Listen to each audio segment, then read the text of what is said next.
Hello, folks. How's it going? Ronan Laughlin, Escape Collective again. I want to start off this video just by thanking everybody who watched or commented on the first video, or everybody who subscribed to the channel. Definitely give me a lot of confidence to keep going with this, to make another video here and to publish it. So thanks for that. I'm sitting down here tonight. It's a bit warmer in this garage this time, so I know a lot of you were concerned about my well-being, given how cold it was the last time. But thankfully, it's heated up a little bit. But we do have a huge storm. Apparently, the worst storm we've ever seen arriving here overnight and into tomorrow. So I've decided I better get this video made tonight in case we have no Wi-Fi or no electricity or whatever tomorrow, and I can't get it uploaded. And the reason I want to do it now is because earlier today, I published an article on escapecollective.com delving into it. It seems like Visma Lisa Bike have switched seemingly all their riders. Definitely Wout van Aert, Dylan van Barle, a few other very tall riders onto 165 and 160 millimeter cranks, so-called shorter cranks. And the likes of Jonas Vingegaard and some others were spotted using unidentified crank lengths, and so that's a huge change. I mean, changing the entire squad, especially their taller riders, to shorter cranks, so seemingly en masse over the winter. We get into it in the article, why it's such a big deal, why they might have made this change. We get into a little bit how I spotted the change and some of the Instagram trawling that I had to do to confirm it. And we also look, if none of this makes any sense to you, we also delve into what is the shorter crank trend, why riders are choosing shorter cranks, what are the pros and cons of them. I also explain why it's just not for everybody. I mean, a lot of people will have heard a lot about shorter cranks, but the truth be told, they're not for everybody. There's not a one size fits all. Shorter cranks are not the solution for all. So yeah, go check out that article. There's a lot of detail in there, but it's also quite quick to get through. So the reason I'm bringing it up here is because as I was researching that article a couple of weeks ago, I tried to find out where the standard 170, 172 and a half, and 175 crank arm lengths sort of originated from, and sort of half hoping that there would be some science behind it, and mostly understanding that there probably wouldn't have been. The best I could figure out, they just sort of happened.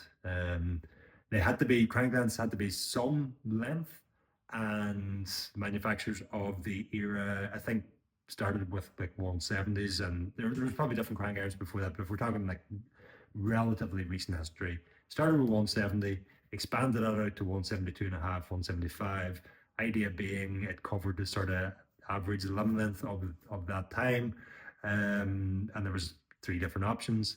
But what surprised me was like there was no real evidence for those lengths that we landed on.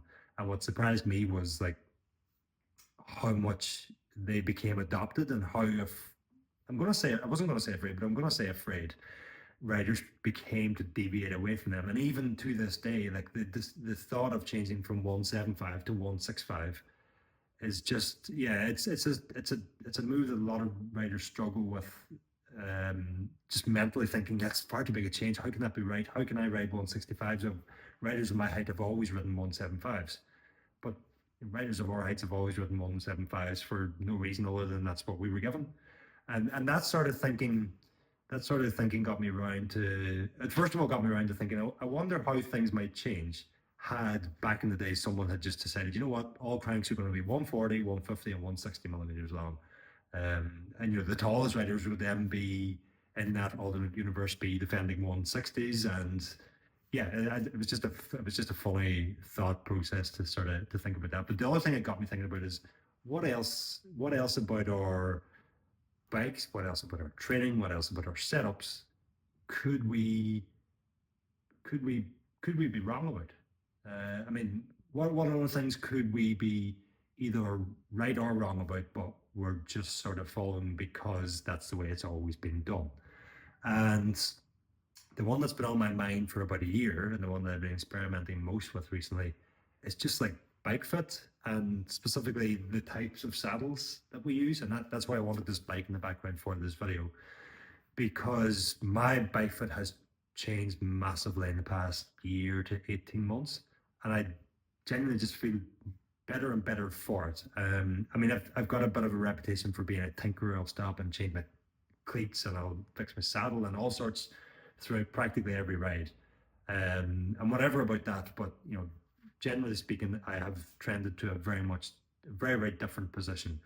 And I want to talk about that a bit today, because although this position feels so much better, all the training data, all the sensations, everything suggests this is better. But still, somewhere back in the back of my mind, there's this niggling little bit of hesitation, this little bit of doubt. It's like, it's so different. Could it be right? And what am I not understanding that could be wrong about this position, that maybe longer term means it doesn't work? But I think we're pretty much into longer term at this point, 18 months into this experiment, and I just better and better all the time, feeling better and better. And I'll explain what I've done, but I think this is an important thing to consider, is because sometimes we can get backed into corners, or we can get into this way of thinking where we will put up with the negative aspects of something because it is the way things have always been done. And what I hope this video does is just, and my thinking behind this video is just that we should sometimes question the norm. We should be skeptical of new trends, but we should also be open to new trends. And we shouldn't hop on the latest trend just because it's what everybody else is doing. There's no guarantees that something will work for everybody, but at the same time, we should be open to the idea that it might be better than what we currently have. And for me personally, like, I've had so many bike fit issues down through the years, and put up with them anyway because I fitted within whatever the norm was deemed to have been. And I just wish I'd tried this much sooner. So it's not really key to this video that I explain what it is I've done with my bike, but I've talked about it so much, I'll talk you through it. And basically, my saddle is much further forward. You'll see I've got an inline seat post, and then you can see this saddle is slammed all the way forward on those rails. And yes, I've got these cranks are 170, but again, that's besides the point here. The more interesting thing here is just the type of saddle that I've moved to, and that's also probably the thing that's the biggest question mark in the back of my mind.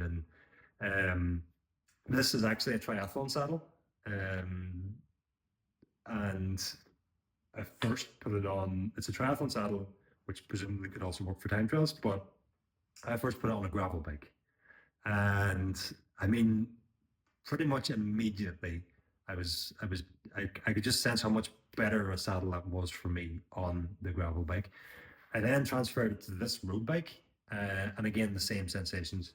And what another saddle I reviewed last year on Escape Collective, the Wove Mag saddle. Check out that review as well for more details on the whole fit philosophy I'm talking about here today. But basically, what they did was, where previously I was sitting much further back, my saddle was much higher. The saddle was tilted up, and I was kind of using the saddle to give me stability, to give me a solid platform to power off of, rather than having that solid platform in my own core or working on that.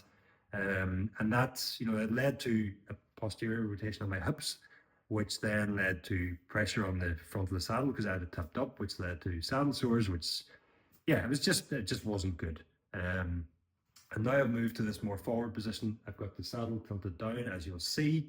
I actually pulled out two saddles here just to show what I'm talking about. But the key thing about these saddles is that they enable, or they aid a forward rotation of the pelvis, and they also make it more comfortable to be in that more forward position where theoretically at least you can more efficiently produce power. And I'm getting a little bit distracted now by a cat meowing outside the door here, so hopefully you can't hear that. But The reason I took these two saddles out was just that they're such a stark contrast. The Physique Aliante has been a fantastic saddle for many down through the years. A lot of people really like it, but it's the perfect example of what I'm talking about that didn't work for me. Regardless of, I tried to use this saddle for years. And the problem for me was that if you look at that saddle, first of all, it like kicks up at the front. That's one thing. It's also very narrow at the front, and it's also solid at the front. And so that just created for me a lot of soft tissue pressure. And when I tried to rotate my pelvis forward to get into an aerodynamic position to, again, produce power more efficiently, not produce more power. A saddle's not going to magically create more power for you, but it might help you produce power more efficiently. I wasn't able to do that because I was getting soft tissue pressure. That would mean I would then like start tensing my upper body up. I would hold myself up. I'd be arching my back funny. It just didn't work. Versus one of these types of saddles, which, I mean, yeah, they may not look like a traditional saddle, and a lot of people might not like how they look, but in terms of performance, they've made a huge difference for me, and the difference being, the huge channel here, first of all, relieves soft tissue pressure. These two padded sides, they sort of support the pubis, so you can lean forward and you've got support there. And they just, generally speaking, again, I'm not going to go into all the detail. There's far more detail in that Escape Collective review of the Wove Mag saddle, and also a podcast that I did about that. But they just, more generally speaking, help me adopt a much more comfortable, a much more effective, a much more powerful, a much more sustainable position that I can ride on the hoods, on drops, or I can get right down and get very aerodynamic even on a road bike. And so that again, the whole point of this video was just question the norm. I stuck with the Physique Aliante for years. Again, it works for other people, but it didn't work for me. But I stuck with it because it fits what we think a cycling saddle should look like. I done all the things with my bike fit that I felt wrong. I couldn't produce power, especially when the hammer really went down. I couldn't generate the power efficiently. But we stick with it anyway because a bike fitter has said it's right, or because the knee extension angle on a fit system says that it's right, or a pressure mapping system says that I have I'm more stable with the nose up, or all these other things that now lead to me doubting this thing. And that's really the point of this video is why have I still got this doubt about this thing that all the evidence suggests is much better for me? And I doubt it because it's not the norm. And I don't know how much convincing Visma Lisa Bike had to do for their riders to adopt much shorter cranks. I dare say it was quite a bit. But they've taken a leap of faith. I don't think it's going to make all that much of a difference for them, if I'm honest. But I was glad to see that, and I hope you can take from this video that, yeah, question the norm, whether it be crank length, saddles, or anything else in life. Be skeptical, but be open, and don't be afraid to try something new.